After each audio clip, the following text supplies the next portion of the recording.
inquiry finishes and if Republicans choose not to impeach the president, do you effectively see that as them accelerating Joe Biden of any of the allegations that came through at him? Yeah, look, remember that Donald Trump never accepted Joe Biden as president in the first place. He was running around the country before the 2020 election saying that if he didn't win, it was clearly because it was stolen.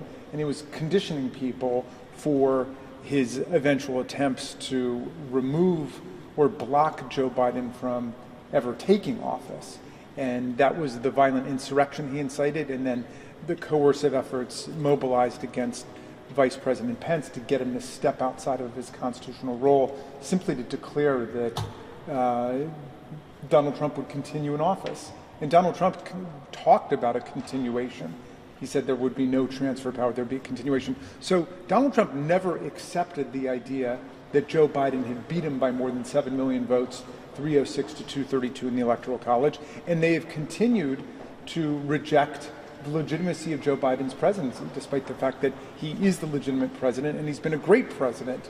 And this process is just more of the same. They are placating Donald Trump, who wants to try to throw some dirt at Joe Biden. And it's the exact same thing that Donald Trump did when he went to President Zelensky and said, if you want to get the hundreds of millions of dollars that Congress has voted for you in strategic and security assistance to try to ward off Putin, first you've got to come out and say that you're investigating corruption by Joe Biden. That's how this whole thing started.